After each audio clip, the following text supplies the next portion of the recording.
And what is up, STS Nation? We are live for another fascinating episode of Surviving the Survivor, coming to you at a special time on Sunday night, 9 p.m. Eastern, 6 p.m. Pacific time. And we hope you enjoy this show. Today, incredibly, is 7 weeks to the day since these four college students were tragically murdered in their home on King Road in Moscow, Idaho. Let us remember their names. Let us never forget their young lives lost way too soon. We've got Madison Mogan, 21, Kaylee Gonzalez, 21, Zana Kernodal, 20, and Ethan Chapin, 20. It appears that we are on some road to justice in one form or another for these young lives lost, as well as the people of Idaho, the people of Moscow, Idaho, the people of Pullman, Washington. We have one of them on our panel. To introduce you very quickly, Todd Shulman is principal and founder of Public Safety Solutions. He worked in law enforcement, including at the Napa Police Department, where he was a detective, a training officer, a crime scene specialist, a corporal, and cold case investigator. He helped solve the double stabbing homicide of Leslie Ann Mazzara and Adriane Insogna, and I'll have you correct the pronunciation on their names, back in 2004.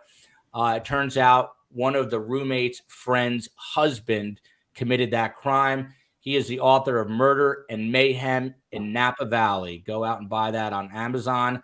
The distinguished fellow with the white mustache is a Canadian. He's also a certified profiler, a friend to the show, and an experienced threat and risk assessment specialist. He has over 31 years experience in law enforcement and investigations with the Ontario Provincial Police, 15 of which were spent as the manager of the OPP Criminal Profiling Unit.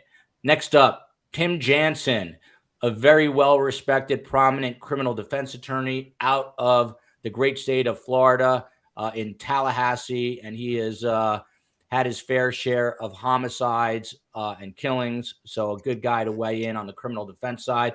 And we saved arguably the best for last, the most interesting guest, I think, no offense to anyone else, Cindy Hollenbeck. She was born and raised in Binghamton, New York, the daughter of a shoe repairman. After serving 4 years in the U.S. Navy in 1993, she moved to the Pacific Northwest, not far from Jim Van Allen. She fell in love with the area, as one would expect. She used her GI Bill to earn a bachelor's in English and eventually graduated with an MFA in creative writing from the University of Idaho. She is the communications director for the Washington State University Graduate School and a freelance writer. So she's got a connection to the University of Idaho and Washington State University. Plus, she has 3 children that were raised in Moscow. So we welcome you one and all to the show. Really appreciate you being here. Quick programming note, you can follow us on Insta, Facebook, Twitter.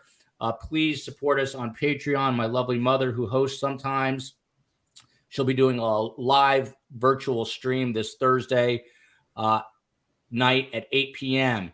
And we bill ourselves as having the best guests in the business. You can see it right now. The proof is in the pudding. Coming up this week, famed profiler Ann Burgess of the FBI Mindhunter fame, along with Gary Bricado, a PhD who studies serial killers. He'll be on Tuesday morning. Barbara Ray Venter, if you don't know her, you should. She helped capture the Golden State Killer. And then coming up a little bit later in the week, we've got BTK's daughter, whose name is Kerry Rawson, to get her perspective on what it's like to have a serial killer in the family. I want to start quickly. Speaking of families, there is a statement out right now from Bryan Kohberger's family, and it goes as follows. We have fully cooperated with law enforcement agencies in an attempt to seek the truth and promote his presumption of innocence rather than judge unknown facts and make erroneous assumptions. This comes from public defender Jason Labar, and he went on to say, first and foremost, we care deeply for the 4 families who have lost their precious children. There are no words that can adequately express the sadness we feel, and we pray each day for them. Cindy, to you first. Do you feel like there is some semblance of justice now coming for these families in Moscow? And what is the feeling on the ground in both Pullman and Moscow right now? Well, yes. I remember the day. If you remember, Joel, you and I were IMing the night before, and I said I really hope there's some justice, kind of was my words, and you said there will be. And the very next day my daughter sent me a message early in the morning. She said there was an arrest made, and I said, what? Because I had been on YouTube all morning listening to my stuff that I listened to. And then I went to lunch with a friend in Pullman. There's a restaurant called Zoe's. We went there for lunch, and there were people around, and I'm like, did you hear? Did you hear? And everyone's like, that's all they're talking about. So everyone is really, really excited. So yes, there is. And then I bartended last night at the Moose Lodge in Moscow, which is right next door to the Corner Club. And everyone is excited, and they all know I've been following this ever since it broke, or ever since it happened, and then since it broke. And so everyone was giving hugs, and everyone is absolutely just, yeah, breath of a long deep breath, I guess, is what people are feeling. And Cindy, how old are your children? So I had them when I was 12. So I have a 30-year-old who's at Portland State University. I have a 26-year-old who lives in LA and scares me to death. And then I have a 17-year-old son who will be graduating from Moscow High School this June. Wow. So you live in Pullman, but your child currently is graduating from Moscow. What was it like for the children in that high school? Obviously, you hear them talking. What was it like for them while this was going on? Well, I talked to my son, and I was actually surprised. And, he's a boy. My daughters and I are really close, and they're a lot more vocal. But when my son and I are in the car, because his father still lives in Moscow, and so that's kind of his, you can do it. We've been divorced for 10 years, but you can do like a custodial. So he lives in Moscow because we didn't want to take him out of the school district. So I drive over there with him, and I'm like, are they talking about this in your, classes? And he said yes. And so I think that hasn't really, he didn't say anything about being scared or anything, but overall, just like Chief Fry has said, and the president of the university, there was an absolute, like, just, all these shows that we watch, they're like, it doesn't happen in this town, but like, it really felt like, holy cow, like, how could this happen? So yeah, there was a real sense of unease all over. And then at the same time, Moscow is so unbelievably safe. So it was a very strange feeling. Like Joe Scott Morgan said, no one goes to Moscow by accident. And it's absolutely true. Like people go there on purpose. And so it's like an unbelievably safe place. And for this to happen it really did shake us. Thank you for that. And Tim, to you, I started with this statement from the public defender. First and foremost, he writes, "We care deeply for the four families who have lost their precious children. There are no words." You see this full screen up there. This is a tough job. You got to defend this guy. There's always a presumption of innocence. It appears that, from reports, they have genealogical DNA, which is a whole other story we can get to. Is this the type of statement you expect? Anything that stands out to you about it? Well, I think it was appropriate for him to make this statement. He probably should have stuck with that statement, stuck with the procedures, because the lawyer has no idea. He hasn't seen the probable cause affidavit for an extradition. All he's doing is proving that the state of Idaho is wanting that person to be extradited. And under, I guess, Idaho law, they do not release the probable cause. So the public defender at this point doesn't know what evidence they have. And for him to come out here and say he expects to be exonerated, I think was a little much. He probably basically said, we're going to go through the process and we express sadness for the victims, whoever committed these crimes. It's a no-win situation.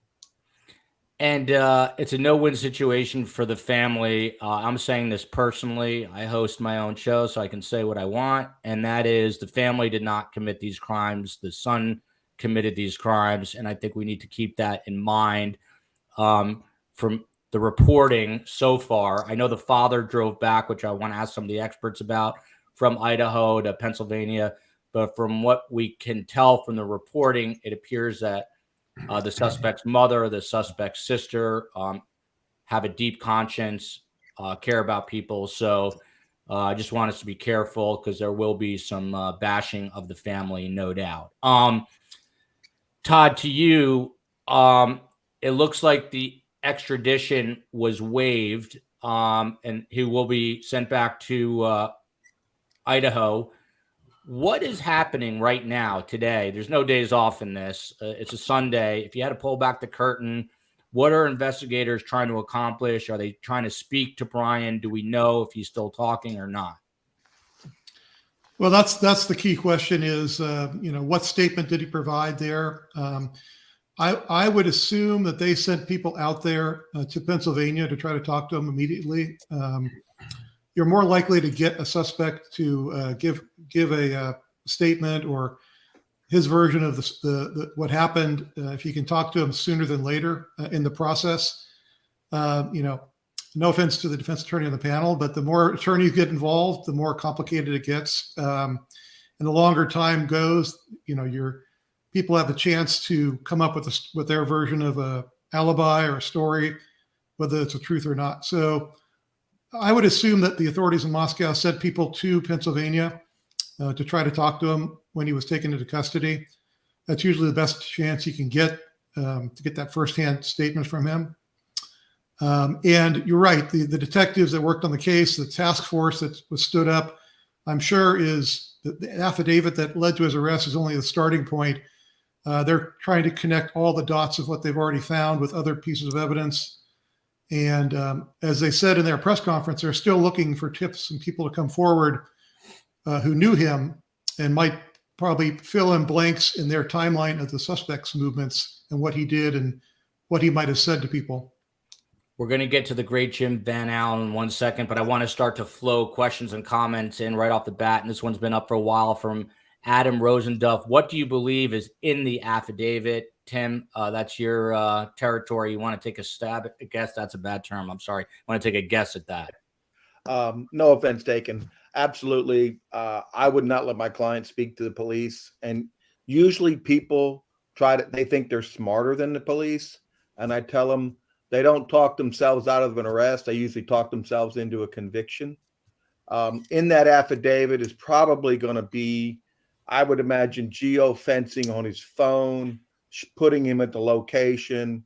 If there's DNA, the genealogical DNA that matches either a family member. I don't know if they've matched him because it would have been regular DNA. They'll put location. They probably have a digital footprint showing that he was following them on Instagram. So there's some kind of relationship. And then they're going to give the cause of death and the fact that he left town. I don't know if I understand that they were following him for 4 days before they arrested him. And if he was wearing gloves and in Pennsylvania, if it wasn't snowing, they would probably add that to the probable cause that he's trying to consciously not leave a DNA as a kind of a guilt thing. Jim Van Allen, the big $64 million question remains, why? Any thoughts on this right now as to motive? Well, it's a little early for that. And of course, we don't know what the investigative team knows. But I was struck with the academic background of the suspect, that he's in a PhD candidate in a criminology program, and as reported by the media, has structured his own research project dealing with the impact of personality traits, thoughts, and feelings on offenders before they commit their crime and during they commit their crime. And these allegations are so far removed from any legitimate criminology study that it gives rise to a suspicion that this individual may have committed these crimes to experience the feelings and know what it felt like to kill somebody. And I've had crimes like this before. As far-fetched as the concept sounds, these exist. They're rare. This may be one of them. And I would expect, as Todd was outlining investigative steps being taken, I would think they're going to be looking at his academic background, the content of any projects or studies that he was in, and so much more. His if he's a researcher right now as a student, I'd be looking for any form of journal entries or notes that he might be making at the time, at this time, recently. And to Tim and Todd, Steve writes, I'd like to find out if Bryan has been diagnosed with Asperger's syndrome. But Tim, to you, if you're the defense attorney on this, right out of the gate, are you looking for anything and everything that could play to a jury that either had Asperger's, has Asperger's, was insane at the time, presuming this goes to trial? Are you looking for stuff right away? Well, depending on the evidence, a lot of cases, it's not a question of guilt. It's a question of sentencing. The way this crime was carried out, I don't think you're going to have any kind of a mental defense, insanity defense, depending on what Idaho has, because there was clearly a cover-up. He got out. He stealthily got in and got out. He obviously left the town. Asperger's people are very smart people, but he did have it appears from what witnesses have said, he has the problem of social interaction with people. He stood out. He tried to fit in. He never really fit in. And when he did try to speak, he tried to overtalk people like he's smarter than people. And this may be one of those cases like Leopold and Loeb, 1924. Two very wealthy, smart kids wanted to feel what it was like to commit the perfect murder, and they end up getting convicted. And at the end, they said they didn't feel any different. If you all could mute your mics on your end, because someone is clicking, and it could be a byproduct of the software, but I'd appreciate if we could mute. And then Todd, to you, as an investigator, are you, I don't want to say second guessing yourself, but before you go into the interview room, because of his background as a first year PhD student in criminal justice and having a master's in it and understanding the interview process, are you taking a little extra time to craft your questions for him? Well, yeah, I think that my job when I got into an interview room with that suspect for the first time, I was the type of investigator. I'd like to do my homework ahead of time. I'd like to try to create my own profile, so to speak, of who this person is, and try to find out, get into their head, so to speak. Because when you're going into the interview, you're trying to build some sort of rapport with the person right off the bat to get them comfortable talking to you. You're not going in just jumping into accusatory questions and things that are going to incriminate them. So, knowing his background in criminology is interesting to me. But it's one thing academic-wise to study criminology. It's another thing to actually, in practice, investigate a case, or in this case, actually commit a crime and have to cover it up and commit it without being detected, which, as we can see, is harder than it sounds. So I think that, it's interesting, his history and where he came from, but the academics of it only take you so far when you actually have to get in the field and commit a crime and then actually have to sit in front of a detective or several detectives and not incriminate yourself. And if you are going to talk, say something like, it's another thing. It's more difficult in my experience.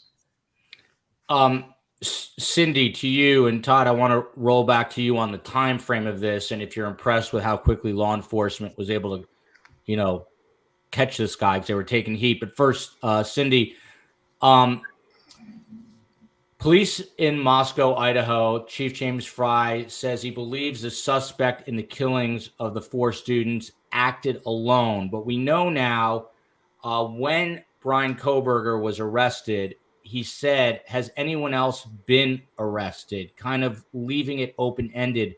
I'm curious what the reaction in both Moscow and Pullman to this has been. Is there still some kind of trepidation that maybe he didn't act alone? I haven't heard a lot of stuff. I've only been watching what people are saying, and then I've been listening to the experts. And one thing has been actually, okay, let me say it this way.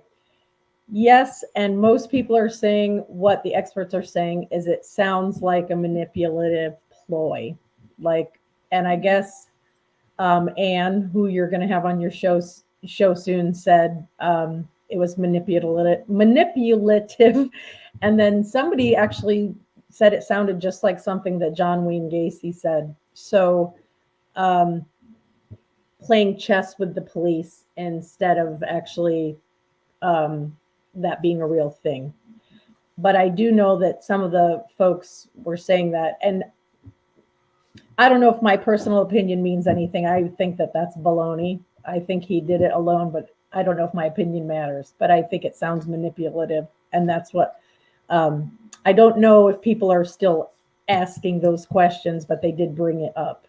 So, well, I can tell you your opinion matters because you lived in Moscow and you now live in Pullman, and they're both the exact locations where this guy was and committed his crime. Right.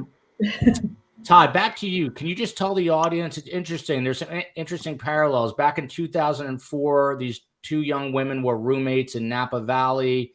They're both stabbed to death, I believe, in the middle of the night. You're on the case. But in your instance, I believe it took a year. So I'm just curious to solve the case. If you just want to let the audience, know a little bit about the case itself, and if you are impressed by what appears now to be pretty quick handiwork by the police.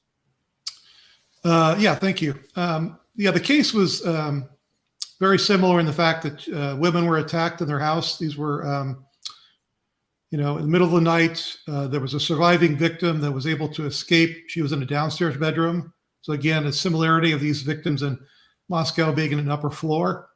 And there was a knife attack. And the case in our instance, it really revolved around the forensics and the importance of forensics. And it sounds like that's a key part of this case as well, from what I've heard and what we've heard secondhand about the affidavit. It sounds like the forensics are going to play a key role in this case as well. In our case, we had cigarette butts that were left by the suspect at the crime scene. He laid in wait and smoked several cigarettes that were located. And he also cut himself during the attack. And so we had blood transfer on several places of the house. And it was because of the meticulous work by our crime scene team. And we used people that were not only our own forensic people, we used the FBI evidence response team and California Department of Justice helped us out. So it's that initial forensic work that led to a DNA match. And it did take us almost a year to get to the suspect, but we had the DNA and an unknown profile in about the same time frame as this case. And within about a month, we had an unknown profile, but we didn't have anybody to match it up to. And so we started working through a list of associates, people that knew the victims, knew the surviving woman, people had been at the house, and we started meticulously working through that list. And in the end of our investigation, we finally got to our suspect. We had interviewed over 1,000 people, taken DNA samples from over 200 people, methodically going through and eliminating people from this unknown suspect profile. And so in the case in Moscow, I think they're also using the forensics, as I said, but they also had the issue of the vehicle that was observed. And I think that is playing, it sounds like a key role in tracking this person. The other difference is that now the technology is advanced so that there's the ability to use genetic and genealogical DNA, which we didn't have in 2004 to limit our scope of who we were looking for. So it sounds like forensics are going to be a big part of what this affidavit will be released when the suspect is finally extradited back to Idaho. And I'm looking forward to seeing those details. And Tim, to that point, do you agree in the affidavit, will we see information about the DNA evidence and detailed information? Oh, I believe you would. I believe 100% it's going to be in there. I don't think you don't have an eyewitness other than you have the video that the clerk at the gas station, the vehicle matches 3 a.m. speeding. The DNA is going to be it. I mean, the physical evidence is going to tie this person to it. And I had an interesting conversation today with Barbara Ray Venter. Again, if you don't know her, Google her. She helped solve the Golden State Killer case using genealogical DNA, which is not easy to say. And she says that if it is true that it was used in this case, she believes it would be the first time genealogical DNA was used in an active crime as opposed to a cold case. So could be making history here in terms of that. This comment here, Jim, this is up your alley from Pirate Radio. I wonder if he, meaning the alleged killer, filmed what he did in the house, like wore a GoPro or something. I know he probably wasn't trying to leave evidence, but he was also conducting an intellectual exercise. Your response to this comment? That's definitely a could be. That's one of the things Moscow police will be looking for. They'll be concentrating on that in their interviews of associates of Mr. Kohberger to see if it was a practice of him to use a GoPro in any of his other sporting activities or, whatever he's up to. We have seen many offenders try and record their offenses. Some sexual offenders are prolific recorders of what they do, and they take notes, and they sometimes it shows the role of fantasy in some of these crimes, and you'll see the material that they access or that they produce. Some are very gifted artists. They'll draw drawings that are thematically consistent with the crimes they want to commit. So yes, they would look at something, way to record it, or like I previously said, journal notes, something along that line. Todd, to you on this comment here from Hippiporium, there would have been an arrest a lot sooner with two people. He's a genius level psycho. Number one, do we have to be careful about calling someone like this a genius, or can crazy people be called geniuses? And we can get to Jim on that one. But to the point of being caught a lot sooner, do you agree with that? Do you think these people would have been caught a lot sooner if, in fact, there were two killers? Well, whenever you have two people involved in a conspiracy, there's always an increased chance of someone saying something. Or them not getting along, and suddenly one person says something to other people. So the more people involved in a crime, there's more chance of them accidentally or on purpose telling somebody what happened, and then that leaking out and spreading and coming back to investigators. So that in that case, I agree.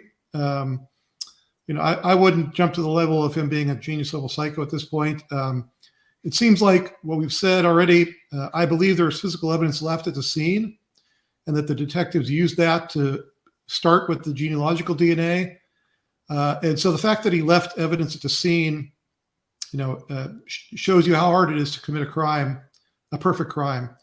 And again, the forensic evidence, I think, as we've talked about in the panel, is going to be key. Where was this DNA found at the house? And then how did they eventually track it back to him? Sounds like through the vehicle and then genealogy. But what we haven't talked about is they would have had to get a confirmation sample from him beyond the genealogical DNA. And so at some point, believe authorities probably, maybe surreptitiously, obtained a confirmation sample from him because he doesn't strike me as a person that would have his DNA in the system already. So if they're looking at him as a potential suspect, I would bet during the time frame between they identified him and they arrested him, they got a sample from him to compare with what they found at the house. Jim, to you, I think in some weird way, our society mythologizes killers for whatever reason because they're in the movies. Are these people who carry out these heinous crimes and can get away with it, at least for a little while, do you ever characterize them as geniuses, or how do you describe them?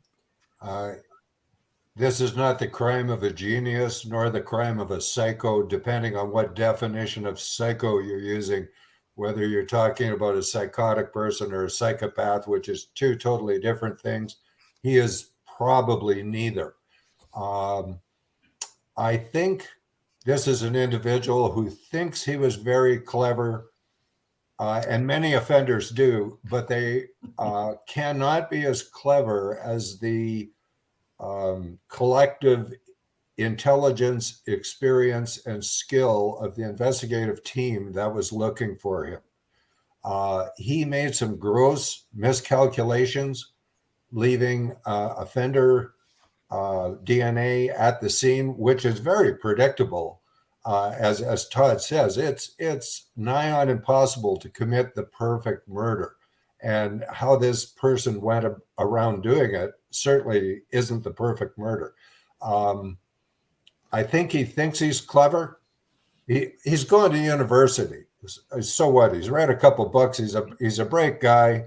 Come on, a lot of people go to university. I didn't. But I've caught a lot of people that went to university. I've been on the investigative team of different investigations that arrested 7 doctors for killing their wives. That's a fair bit. These guys were bright guys. Geniuses? I don't know. Very skilled individuals. You could be a great doctor. That doesn't mean you're going to be a great criminal. And they might be the shining star in their niche of neurosurgery, cardiac surgery, but now they've chosen to come and play in people's arena like Todd and I, and we've spent a whole career learning the ins and outs of criminal offending, criminal investigation. We've been experienced, we've been specialty trained, we've been mentored by very gifted people, and he is not a match for the forces of good that were chasing him. And I think he underestimated the police that would be investigating this, and he's overestimated his own abilities. That, I believe, will go against him eventually. It already has. I would not want to go up against Jim Van Allen, but is there, we like to also in society assign everyone a label. Will this suspect eventually get a label, either as a psychopath, a sociopath, a serial killer? Is he any of those things to you right now? And if so, which ones? No, he's not. People have to learn that there are recognized diagnoses of different mental disorders or personality disorders. And it doesn't matter if you have the full diagnosis or not. It's the different traits that people have that drive their behavior. And you can read the psychiatric Bible, the DSM-5, and a new edition just out, the DSM-5 TR, and you'll find something about everybody in there. I've got traits of a psychopath. Every normal person has traits of a psychopath. And normal people generally score about between 5 to 9 out of a perfect score of 40. I score 6. We did it one day just for fun. And, you know, he's going to have traits that drove him to do this. The one thing about this crime scene is it demonstrates a stunning lack of empathy for the victims. And I would be suggesting to offenders, look in the background for any other examples of unempathetic behavior, disregard for the race of other people. I saw an interview of some previous associate that says he's changed in over the years. He knew him as a student to where he became more aggressive and he was bullying people. Well, that's significant. And you're going to have to look at that, and you're going to have to see which of these traits matters in the commission of this particular offense and which don't. But I'm not prepared to hang a label on him. Diagnoses are often inaccurate, thrown around too loosely to matter in some cases, unless you've got a real experienced diagnostic clinician who's going to hang a label. And as Timothy said, he doesn't get the first impression that this is a crime where there will be not guilty by reason of insanity option open to the defense. And I would highly agree with that. This is not the crime of the mentally ill. And I don't believe that the suspect is mentally ill, and I don't believe that's even going to be an issue. So traits are what got him here. He's made conscious decisions along the way. I'll go so far as to say I'll bet you he was obsessive about this, wanting to know about how traits and emotions drive offender behavior or what they experience during a crime. That's what I think might end up being an investigative theory that's eventually presented in a courtroom. My dear father is a retired psychiatrist, and he still is very anti-label. Believes everything is a choice. You just alluded to that, Jim, and this gentleman, Bryan Kohberger, made some very, very, very bad choices. Cindy, to you, this comment comes from Kaylani L, and I just noticed it's a little inaccurate, but she writes, Dr. Ramsland teaches at LaSalle. It's actually DeSalles University in Pennsylvania, not Washington State. She's talking about the professor who was actually teaching Bryan Kohberger in Pennsylvania, and then obviously he started his PhD at Wazoo. When you found out he was a PhD student in the town that you live in Pullman, how jarring was that? Well, okay, so I work at the grad school, right? And I don't have interaction with students, and I don't know Bryan. I work in recruitment. So as somebody, and anyone who writes content would understand this, I write about how wonderful it is, how wonderful Pullman is. Like, you should come here and you should go to graduate school here. And I was absolutely stunned because I think most of us here, including my daughter, all my friends that were following the case that we talked, and even people outside of this area, but here, I think most of us thought this person was going to be from the University of Idaho. You know, and a lot of profilers or, you know, would-be profilers were saying, you know, we can't really say a lot because we don't have all the evidence, but we believe it was a college student, probably 25 years old, et cetera, et cetera. And every time I would drive from Pullman over to Moscow to get my son, or to go, Moscow is an amazing place, just to go over there, I would get like this chill and think, what is wrong with me? And I work at WSU. I'm there every single day. And when I found out, I was just like, you got to be kidding me. And so it was very stunning. And I contacted people, and obviously this is being handled very carefully and lovely by the main people at WSU that take care of communication and stuff. So I have, you know, nothing to offer that way. They're taking care of it. But I was just like, wow, I was actually floored because I really did think it was somebody from Idaho. And Cindy, you say you work in the bar as recently as last night. That's next door to the corner bar where these victims were, two of them the night before. Had you ever seen Kaylee or Maddie? Do you know if you've ever come across them?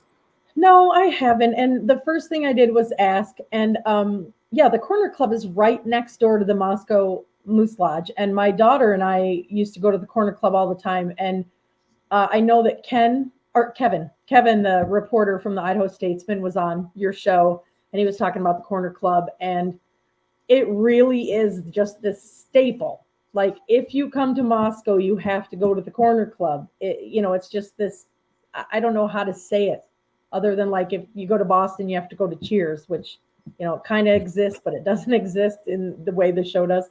So the Corner Club is like the Cheers of Moscow. And I asked everybody, like, did you know these girls? And I had one person tell me that he knew them and that he was trying to get them to be Moose members, but I didn't believe him. So I never saw them. People in town, we've gotten a lot of questions about the future of that home on King Road. Obviously, we know they were supposed to go in there and clean it. A lot of forensics specialists I spoke with said that would have been a critical mistake. Right. They called that off last moment. But any word on the future of this home once the investigation is complete, if they're going to tear it down? Have you heard anything? Well, I saw a news clip today, and Chief Fry said that it was going to be, I thought he said it was going to be a permanent crime scene. Tim, to you, this next comment, connect the dots. Idaho does not have an insanity plea. They do have the death penalty. So again, talk about the uphill battle here for a defense attorney. Also, if you're sitting in your office and you're a criminal defense attorney in Moscow or surrounding areas, and you get a call from the Kohberger family, are they going to be reluctant to take this case? Number one, because of how high profile it is. Number two, because of what a steep hill they have to climb. That's a great question. Not every lawyer is willing to take certain cases. This case, is high profile. It's alarming. It's disturbing on every level. You have young people that were viciously killed. There's no self-defense. And as a lawyer, many times we are there to protect their rights. So you take cases that are not the most popular, but it's not easy. It isn't easy, but they're entitled to a trial. He has no leverage whatsoever in this case because there's not a co-defendant.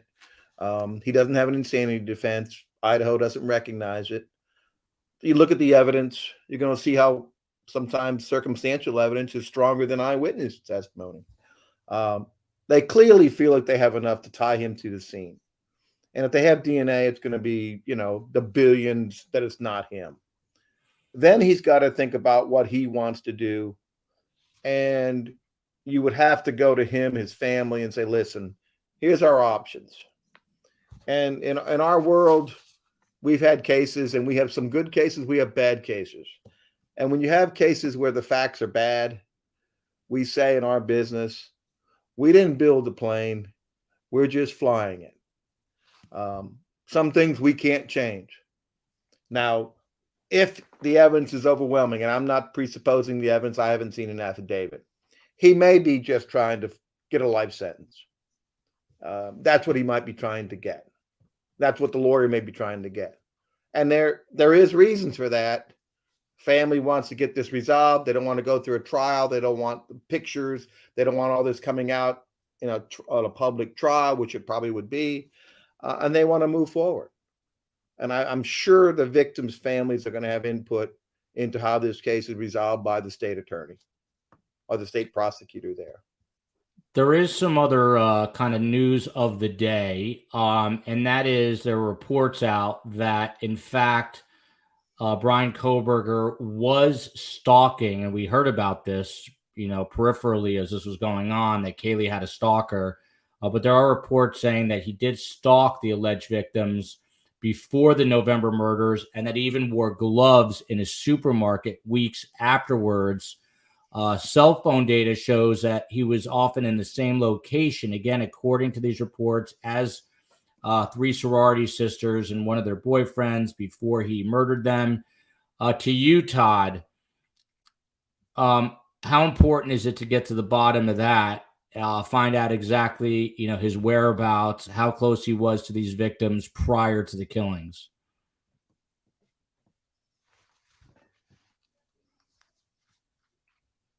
I think you have to unmute. Sorry. Okay. I think it's important. You're trying to build a case, for premeditation, that he didn't just come up with this plan that night, heat of the moment, and run into the house to do this. And so that's what we talked about earlier, beginning of the show. The detectives, now that they have the named suspect, are going to be going and talking to everybody that knew him, that had contact with him, that was in classes with him, that taught him, that lived next to him. They're going to be looking at all the digital footprint that he left, talking to people. And they'll get a really good picture of his movements and what he was doing before the murders. And as there's been conjecture about him stalking, and I haven't seen the evidence of that, but it's very possible that he was trying to plan this the best way he thought he could. And that would involve tracking, these people, where they went, what time they were home, who was in the house. So I could see that definitely being a strong possibility. And it's something that the detectives are going to be working through. Again, now that we have a named suspect, they can go track down and talk to people. Whereas it's problematic sometimes to talk to people and say, "Hey, did you know Bryan, and what's going on with him?" That's going to leak out. And so now they're a little more free to go and really dig deep into who he was and who he talked to, what he did. This next comment from Francisco Leal Gonzalez.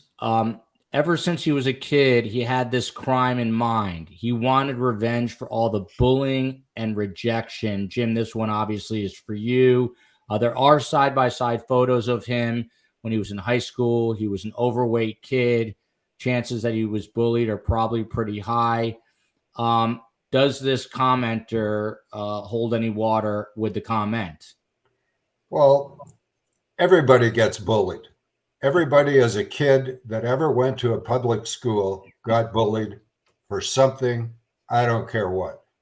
Your hair, your clothes, your facial, any deformity, any irregularity. Kids are mean. Kids get bullied. A lot of people deal with it and move on. Others, it's central to who they grow up as. And we know bullying is a big feature in a high percentage of cases in school shootings, workplace violence, things like that. I do not see this being a revenge killing for childhood bullying that this guy experienced growing up as a young child. I do believe that any interest, I don't think he had this idea of committing this crime as a child, but I'll bet that it predated, and it's going to be hard to determine that, but I'll bet you it predated some of his academic studies where he showed interest in criminology, killing, violent crime, things like that. We're going to get into the argument, what came first, the chicken or the egg? But, there's a pathway that people follow in premeditated crimes like this. It's called the pathway to violence. And, first you have the thought, then you have fantasies, you develop fantasies that support the thought. Then you make a decision that you're going to commit the crime. And then you start preparing, gathering the items you're going to need. You get a weapon, you get a mask, whatever other things you think you're going to need. Some people go so far as to, obviously pre-select victims. I don't believe these were victims of opportunity. He knew they were in there. And I think he pre-selected a house that had a majority of female victims. We look at what an offender did and what he didn't do. And he didn't go to the fraternity house that had the football team for the vandal football team. He wanted an easier victim. Maybe he wanted an attractive victim. Maybe it was important to him to have female victims, or all of those three. I believe they were pre-selected, or he at least knew they were in there.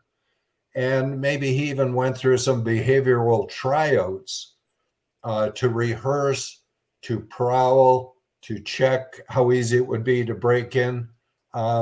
This is a premeditated crime, and it wouldn't surprise me in the least if you're going to have some form of stalking, pre-selection, harassment, anything like that. And just talking about the evidence, a number of comments have been made about evidence. I would so much rather be the chief of police for Moscow, Idaho, than any defense lawyer. If I was a defense lawyer in Moscow, I'd put the answering machine on, because whoever takes this case is going to get hit by a tsunami of evidence once they get done, because this investigation is still in high gear. And when it comes right down to it, as Timothy said, this is going to be a DNA case. And DNA is like the finger of God coming down and say, you did this. You did this. Only you did this. And it's not DNA from a pop can that's been in the house for 2 years. This is going to be DNA on an item that connects the offender with an activity that resulted in the death of one or more victims in that house. Maybe it's even commingled offender-victim blood. Yeah, good luck talking your way out of that one. Tim, bottom line, would you take this case if you lived in Moscow? That would be a decision I would make with my family. I would want to see what the evidence was and see what the defendant or the defendant's family was expecting from the lawyer, because a lot of times clients' expectations are unrealistic. DNA is just devastating. I'm just telling you, DNA is devastating. Now, in a sexual battery case where they have DNA and the issue is consent, it's not devastating. But in a murder case where he's not supposed to be there, a crime was committed, and they put him in that location, it's devastating. Absolutely devastating. Cindy, you and I are the two lay people on here. We're not the specialists. So I'm going to put this one to you. A lot of profilers, and then I'll put it to Jim, but a lot of profilers came on my show and said, there's no way this person, whoever he is, and now we know who he allegedly is, there's no way he didn't kill before. We heard about this skinned dog. Do you think this guy has killed before? And if not humans, animals? I'm curious what you think. No, and I've been answering in all these chats over the last couple of days. And number one, I don't think he's killed before because from listening to experts and because I've been started watching crime when I watched Columbo with my dad as a little kid. And Columbo is by far one of the best, right? I don't think he's killed before because he just doesn't, I don't think he's all that smart. And if he's a vegan, I don't think that he would have skinned those dogs. And I don't think he spent that much time in Moscow. One of the things that I wanted to make clear for people who a lot of people don't understand the closeness of the areas. My daughter and I were talking about it today before because I was so excited I was going to get to be on your show. Moscow and Pullman are part of the Palouse. So the Palouse area, you can go into a store and find Palouse, Washington photos, and then you can find Palouse, Moscow Palouse photos. It's so close. But Moscow is the place you want to be. Pullman's great, but it's just not as eclectic and as busy. It's just interesting. So I'm thinking the suspect spent more time in Pullman, probably not as much in Moscow. So I don't think he would have even been there to skin those dogs. I just never really made a connection with that. And I never even thought before they had the suspect that person was the same person. And no, I don't think he killed before. I think this is his first thing, and that he,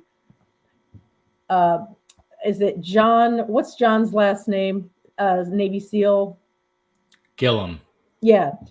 When he talks about that satiation, I feel like the suspect was really excited to do this killing, got the satiation. And I imagine, I'm really surprised he drove home with his father. I would imagine when he was driving back to Pennsylvania, he was just so excited for what he did. Yeah, I feel like it was his first. Yeah, and I want to, Jim, first time killing, do you think? Yeah, and just to go on the record, I never said on any previous crime that I thought he had killed before. I do not think this individual killed before. If he had, that would make him fit the definition of a serial killer. This is not a serial kill. This is a massacre. 4 people killed as a result of the same act one time. This is not what a serial killer does. The dynamics are totally different. Now, that's not to say that I wouldn't look in this individual's background for any other type of violence. And he might have been apprehended for it, might have been identified, might not have been identified, might not have even been charged. But I'd look for any type of violence that might show a trajectory, an evolution of violence in this individual, problematic relationships, things like that. When you break into a house, it's reasonable to assume that you might have burglary in your past. If you steal sex or you steal somebody's life, it's reasonable to assume you're going to have smaller thefts in your background. It might be got caught shoplifting as a kid or something, but that's where it starts. And this individual has decided to take it up to the extreme level of intensity that he did in this crime. Do you think he would have killed again if given the opportunity? Yes. Would that put him on the path to becoming a serial killer? Do you think that's what he wanted? That could put him on the path. It's up to the individual to, after they commit a crime, they've got to go through a little bit of a post-crime reflection and decide, did that meet my expectations? Did this gratify me? Did this arouse me as I thought it would or hoped it would? And if so, he's at risk of doing it again. So you can't say for sure, but anybody that commits that degree of violence, I believe, is at risk of committing violence again.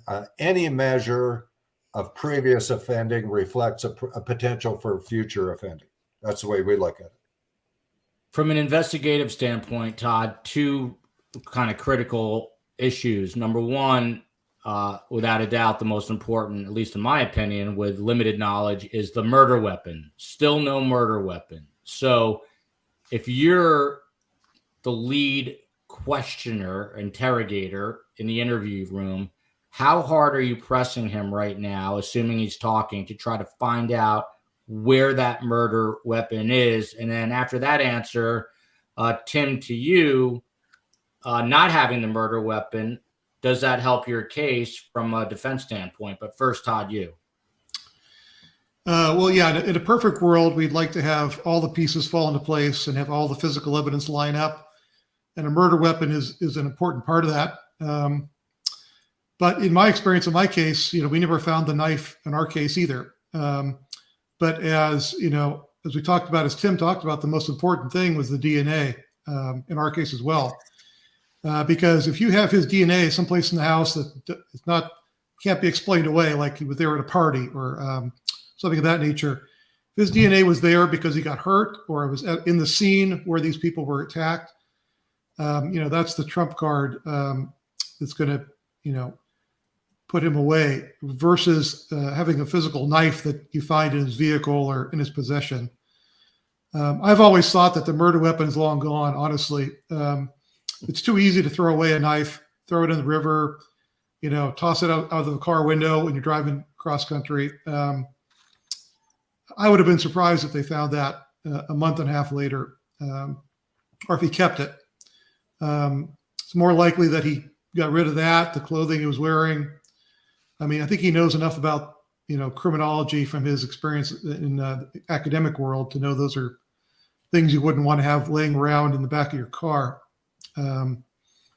So it'd be great to find the knife, but I think in this case, the DNA is what's keying in my mind as the critical piece of it.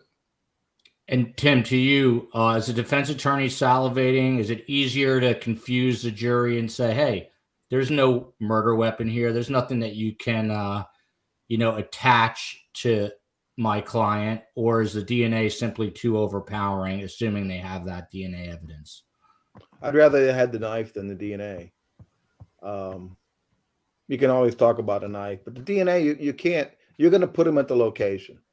He's going to be at the location at the time the murder happened. He fled and left the town. They say fleeing is an evidence of guilt. Now there's rumors he was wearing gloves everywhere he went for 4 days. That to me would be like an admission of guilt or obstruction of justice that they should, of course, introduce that also, because an innocent person wouldn't be wearing gloves and worried about DNA. It sounds like he knew that he might be under investigation, or at least his mind, however it works, thought that he might be under investigation. He probably watched some movie, maybe Silence of the Lambs, where the guy was drinking wine and he would wipe the glass in public so they couldn't get his DNA. It wouldn't be far-fetched that this guy knew he was under surveillance. But no, the murder weapon, you get a lot of murder cases where there's no murder weapon. Todd, I like this comment for a reason. I'll tell you why. From Farkas 3131. Why do you not just buy a junker vehicle and ditch it afterwards rather than drive your own vehicle? Amateur hour with clown emojis. But this speaks to the difficulty and the logistics of trying to pull off a quote unquote perfect crime, which I don't think necessarily exists. It's just not easy practically to, maybe he didn't have the money, whatever it is. And then it turns out he drove back with his father. So, what about this notion that he should have just bought a crappy car and gotten rid of it? And secondly, again, how important is it to find out what was going on between the father and the son on this drive back? Well, the vehicle, I think, points to his overconfidence in his ability and what he thought he was doing. I doubt he parked in the driveway when he committed this crime. He probably parked, down the street or someplace hidden and walked up on foot. But to get out of the location, like a small town with surveillance cameras everywhere and, gas stations, people's houses now with Ring cameras, it's almost impossible to go anywhere without being on footage somewhere. And as far as buying a junker vehicle and ditching it, everything you do leaves a trail that investigators can look at. So if I would have been looking as an investigator for who bought cars off of Craigslist, in the month leading up to this, who had unusual activity, were there any cars found abandoned in that area? All those things would have been things I would have been thinking about as an investigator. So, that's, that idea comes, straight from a movie maybe. But again, there's no perfect crime, but everything's going to leave a footprint that investigators can backtrack. And as far as the conversation with the father, that's interesting. It'd be great to find out what was said in the car. I don't know about their relationship, but this guy thought he was very, very smart, thought he got away with it. I think in his mind, and so I don't see him. I don't know what his relationship was with his father. So without knowing that, I can't really say. Jim, to you, some of the investigators I had on last night and someone who just knows crime for many years, who's an evidence specialist, basically said, look, at the end of the day, he ran back to mommy and daddy, to his mommy and daddy's house in Pennsylvania. And now we're finding out that he drove back with his father, according to reports. What does that tell you from a profile standpoint, that he's doing this instead of, being the big tough guy out on his own? Tells me he probably went home for Christmas to visit with his family, which, unless you were flying, probably a lot of the motoring public did. When I was on your show earlier, I said that I would be very interested in anybody that left town unexpectedly, very hurriedly. And Timothy made reference to this as well. And people, and this is in the Bible, and that's how long ago this was known. It says the guilty flee before anybody pursues them in historical language. And when I realized it, my saying was the first one on the bus wins. First guy to leave town wins. Unless leaving is going to draw additional suspicion on you, whatever. I understand he went back to school.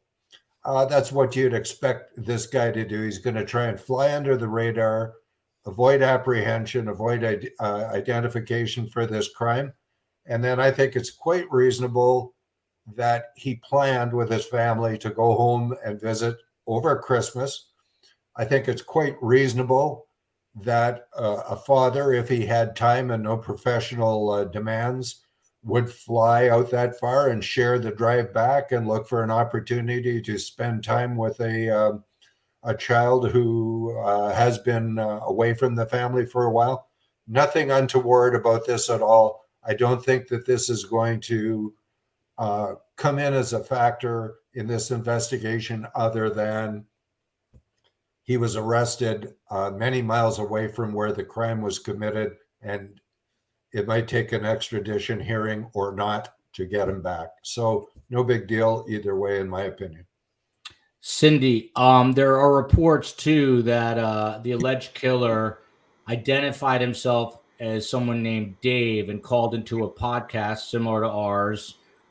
Says that he lived in a college town and worked with fraternity brothers who asked him how to commit the perfect murder. I'm just wondering if that was out there prior to his arrest, and if that was, a red flag where people were like, whoa, did someone in Sigma Chi maybe do this? If that spun up the rumor mill.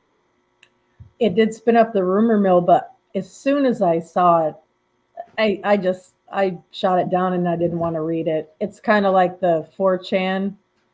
I read some of that stuff and it made me sick to my stomach. And I couldn't read it, because one of the things I love about your show is that you always name the victims every time you open.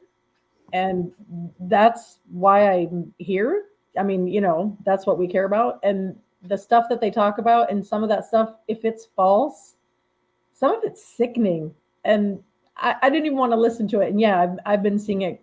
And I just shut that stuff down and tell people, if it smells like BS, I won't listen to it. And I saw today, I was listening. I won't say the news outlet, but I was reading something and they said that the suspect taught at University of Washington. And I was like, all right, not going to read them anymore. Makes sense. Yep. Jim, to you, Liz P kind of correcting us a little bit, saying he didn't exactly flee right away to mommy and daddy's. He stayed till the end of the semester. I'm wondering if that changes your opinion, and I'll let you couple that with the fact that there's also a TikTok video out there that it has not been corroborated, but many people are reporting about it. Basically where it is someone that people believe could be the suspect talking about essentially how he carried out the killings, and then at one point looks into a reflection on the computer and people say it looks just like him. So I guess starting with that first, does that sound like the behavior of this guy, something that he would do because he wants to flaunt. And does it change your opinion at all that he actually stayed, finished out the semester, and then ran to mommy and daddy's? I apologize for any misinterpretation, but I wasn't saying this individual fled the town. My understanding is he did stay. And if he reached the end of the semester, that's great. And then went home between semesters or for Christmas, whatever. I was talking in general terms that we have identified and apprehended many offenders who did flee. It's just one of the things that we look for. I wouldn't want to make a lot of comment about this TikTok video until I got a chance to see it. Is it something this guy did? That's a possibility, but that's pretty brazen. And that's generally a different personality that does that. Clearly, the person that committed this crime overestimates their cleverness, as most offenders do. The smartest criminal that there ever was, I'm sure, was Ted Kaczynski, the Unabomber.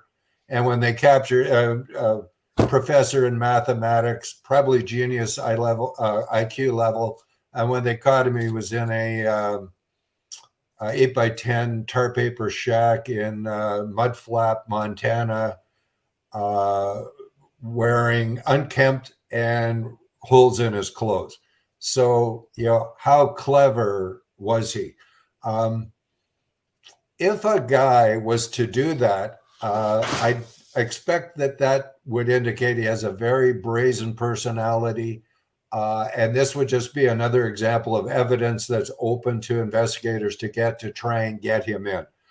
They're going to get that video, TikTok video or post, and they're going to be analyzing it in ways that the layperson cannot understand, and looking for IP addresses and anything to tie him into this crime whatsoever. And it will be a tsunami of evidence. Jim, is that knife still somewhere? Do you believe that knife is a trophy? A lot of people say he just dumped it in a river or lake on that drive back, but what do you think? As Todd mentioned, knives are easy to dump. He could have kept it, but if he's thinking at all and destroying evidence and wearing gloves to protect his fingerprints from being detected, if he's evidence conscious, if he's surveillance conscious, that knife's likely gone.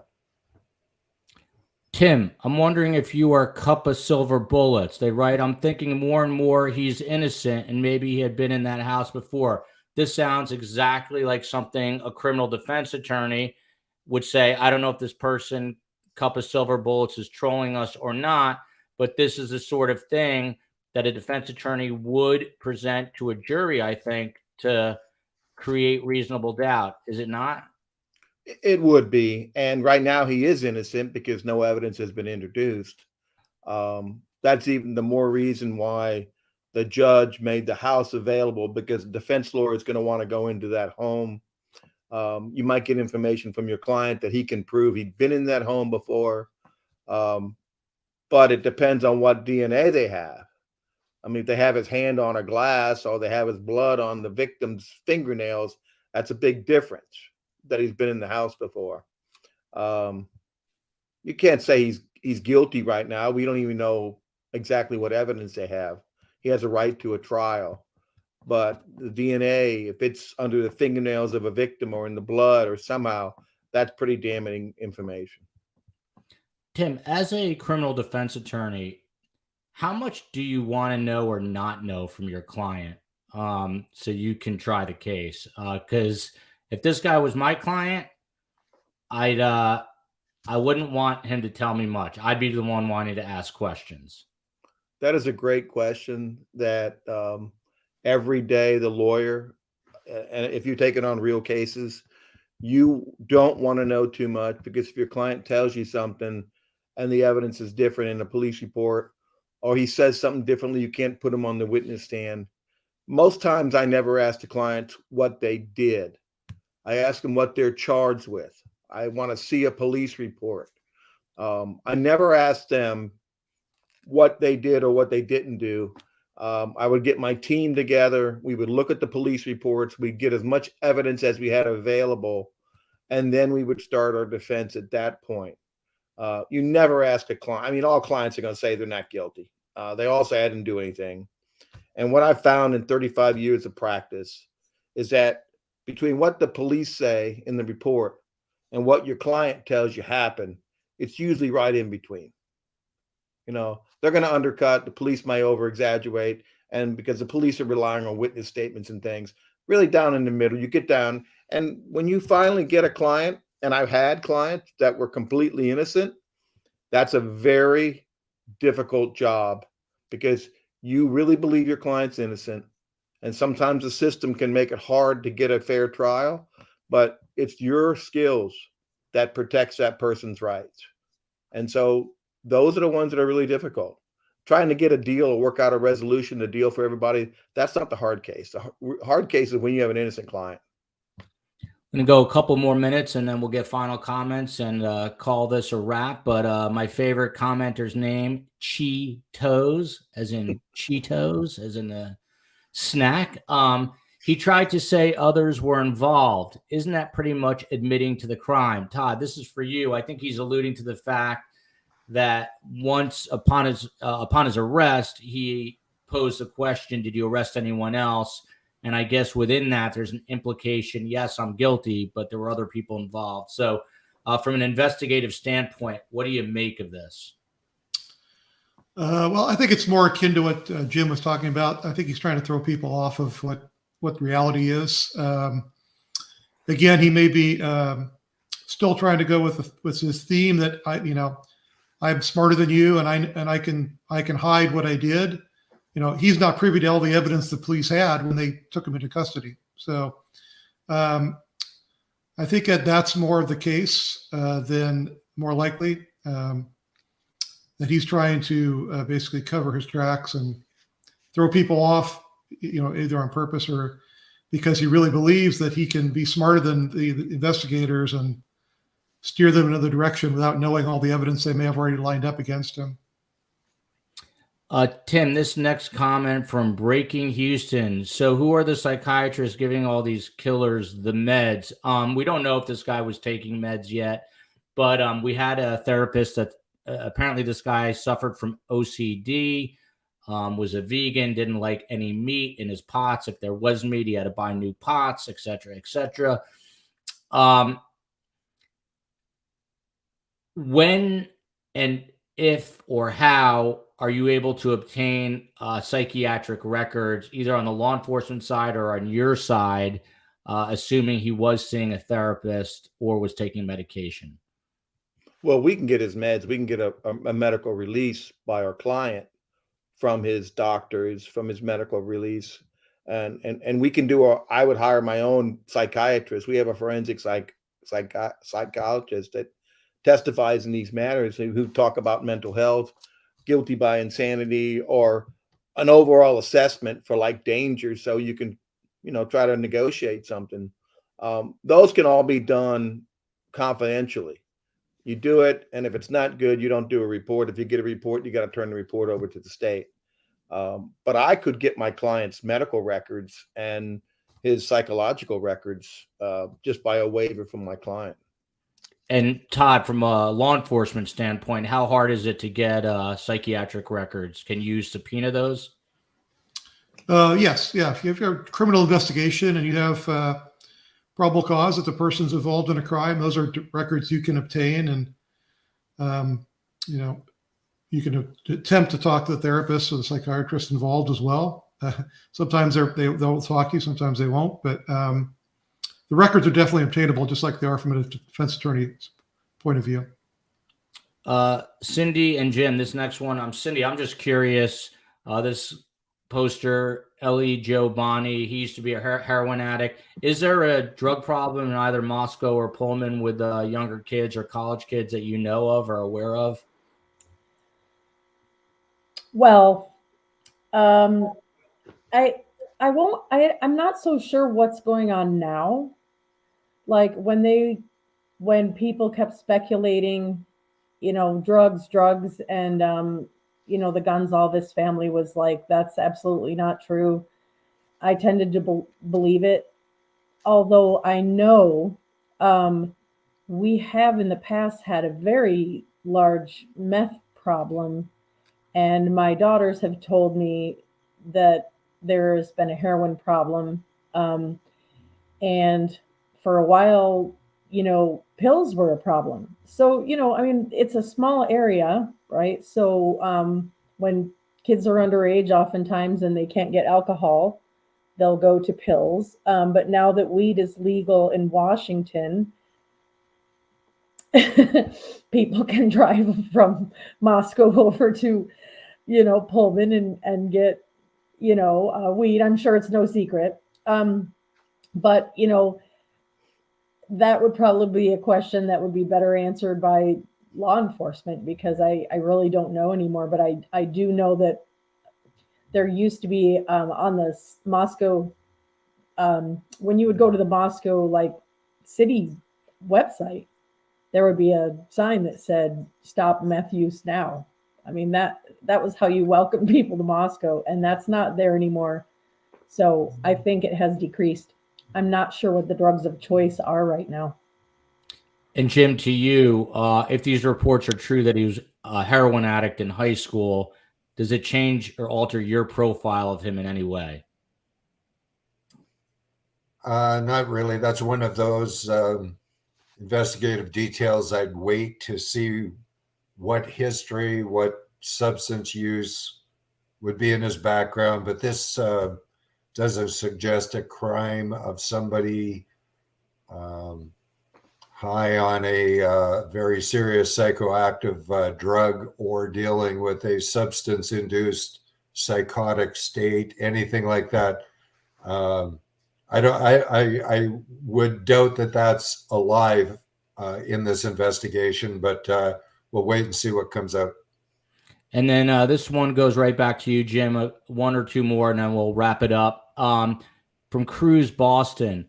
All those who filled out his surveys anonymously or not will be looked up and blamed. Just watch. What they're talking about here is when he was at DeSales University doing his master's, he put together a questionnaire, essentially, for lack of a better way of describing it, about how to kill someone, or advice about how to best kill someone. As a profiler, how closely are you going to examine that questionnaire? The order of the questions, what they were, the context, etc. I'm going to want to really look at any project or survey that he had his fingers in to look for any thematic similarity that could be exhibited to the crime that's under investigation.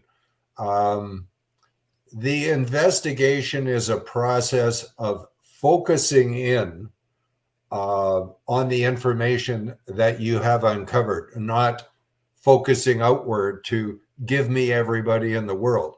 The Moscow police, the investigative team, will have to investigate other suspects whose names have come up in order to determine that they were not involved in this crime, and the individual that's charged is the person that's responsible. But they're not going to be sifting through anonymous surveys or responses like this. Generally, anonymity is an ethical requirement of research projects of this nature.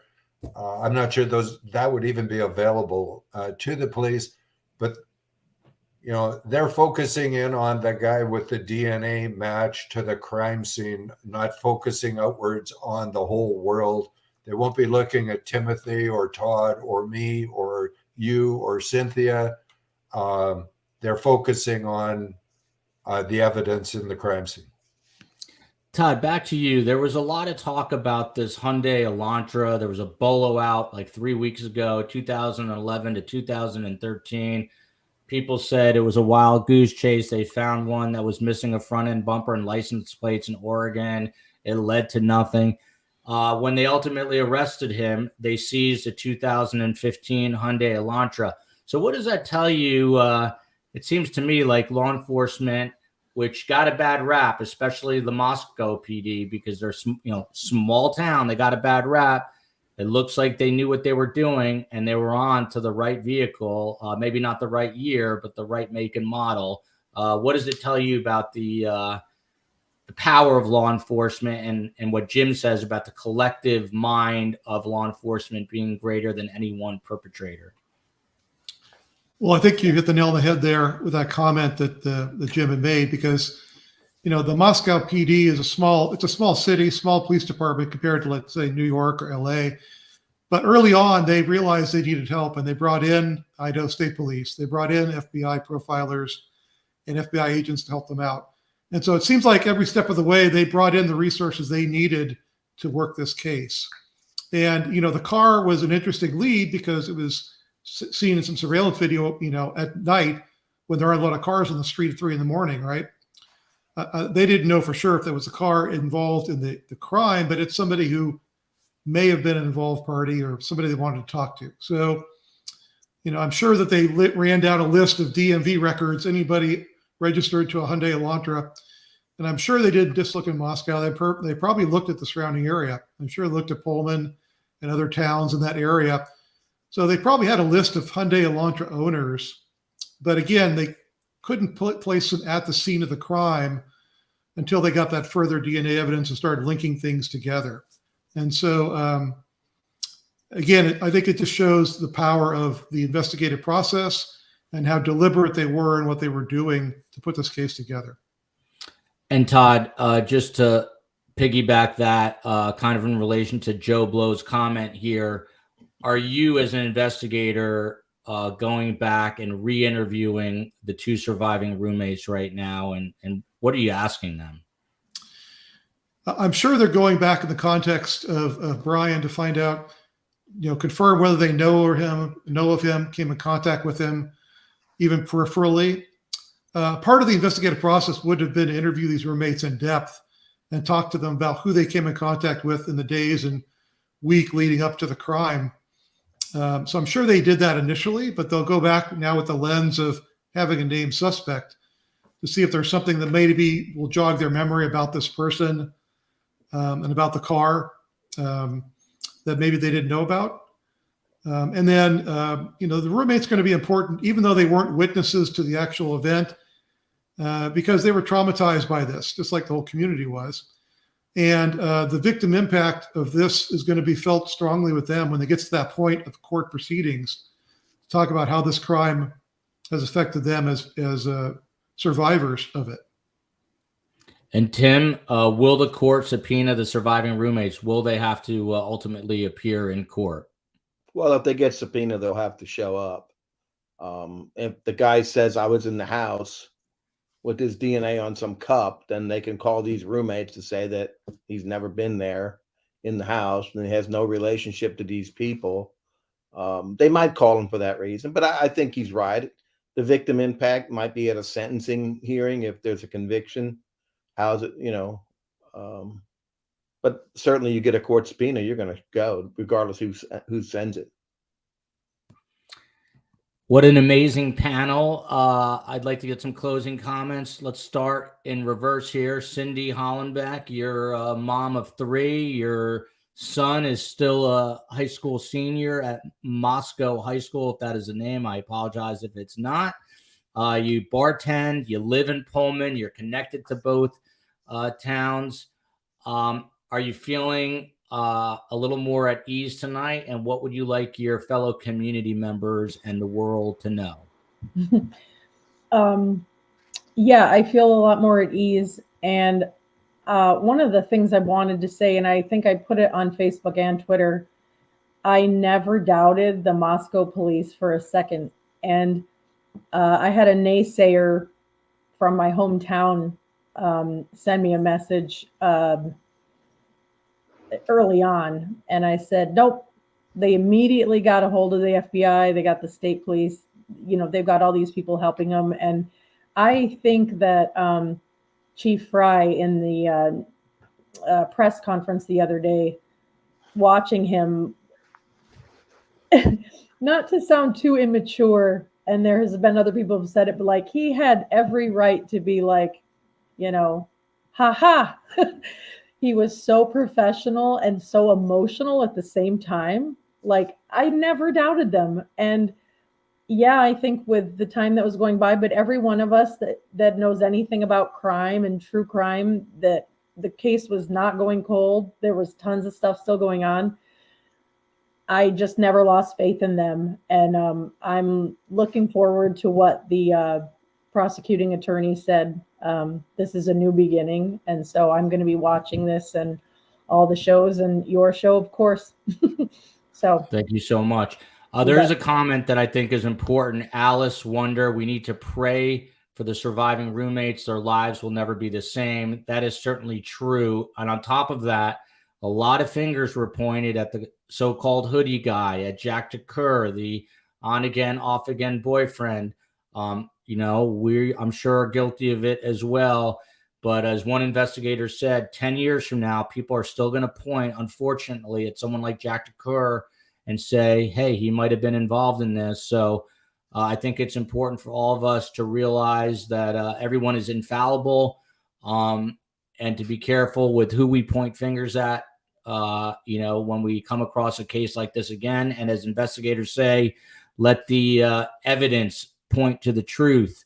The esteemed counselor on the panel is R. Timothy Jansen. He's handled complex civil, administrative, and criminal litigation. He is defense attorney's defense attorney.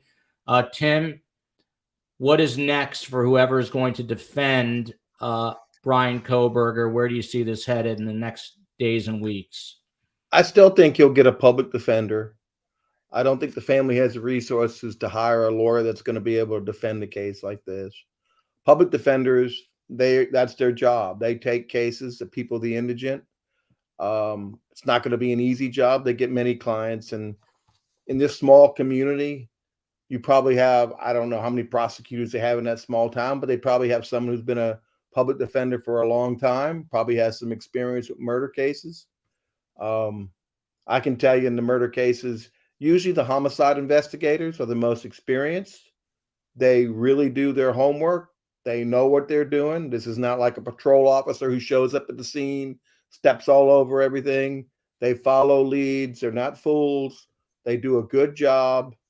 And I'm curious to see what's in this affidavit. And I think law enforcement did a great job. I think they kept it close to the vest, because sometimes you get these small communities and things can leak out through sources. And it's a sad situation.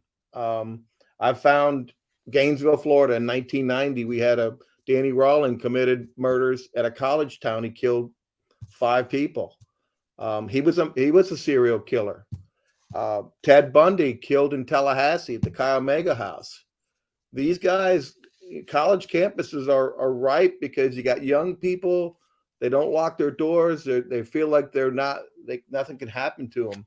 Not that we're blaming victims, but these perpetrators go to these locations because they can blend in, they can get in, and they can get out. I'm sorry for the family of these victims. They will never be the same. And the roommates will never be the same. We have friends who were in the Chi Omega house. They have never gotten over the fact of what happened.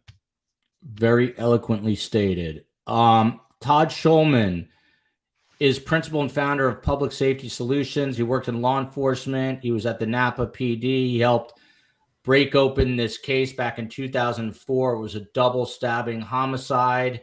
He's author of Murder and Mayhem in the Napa Valley. Go out and buy it on Amazon. Todd, will they release the 911 call with you if you were the lead investigator? And what are the next steps for investigators? Well, I'm sure the call will be released in the course of the court proceedings. That's a given, along with a lot of other evidence. I think that the next step for me, the most critical step, will be bringing him back to Idaho so we can take a look at that affidavit. that's going to explain a lot of what was in the minds of the investigators in this last month, and it'll give some concrete answers to what they've been doing. As I said, I think they worked very methodically through this case. From what I could tell, they brought in the resources they needed. And so they built a case with a strong foundation, it sounds like, of forensic evidence, and bringing in other circumstantial things like the vehicle, things about his maybe, electronic footprint. So the affidavit will be very important to me to find out, what tied everything together and brought them to a level of probable cause that this is the person who committed these crimes, as opposed to someone else who has been mentioned as suspects or random people talked about on the internet. So I look to the affidavit and to really answer a lot of those questions. They used to call the late Mayor Ed Koch of New York City the voice of reason, but I think it is Jim Van Allen. He is the voice of reason. He's a certified profiler, an experienced threat and risk assessment specialist. He spent over 31 years, and he told you today he didn't go to college, but he learned a hell of a lot more than you ever would in college in those 31 years about how to profile. And he spent 15 of them as a manager of the OPP, the Ontario Provincial Police Criminal Profiling Unit. Before we get to your final thoughts, Sandra S. has a simple but salient point. Lesson for all of us: lock your doors and windows, be vigilant. And when you talk to investigators like Todd, you find out that there are a lot of crazy people, a lot of violent people in this world. Situational awareness is important. When you talk to police officers, they're always looking around. They're always sitting at a corner table where they can see the entrance or the exit. Keep that in mind. Jim, your final thoughts on this case, this suspect, and where we head from a profiling standpoint. Well, if I could just make a comment about Sandra's suggestion that all of us lock our windows and doors and be vigilant.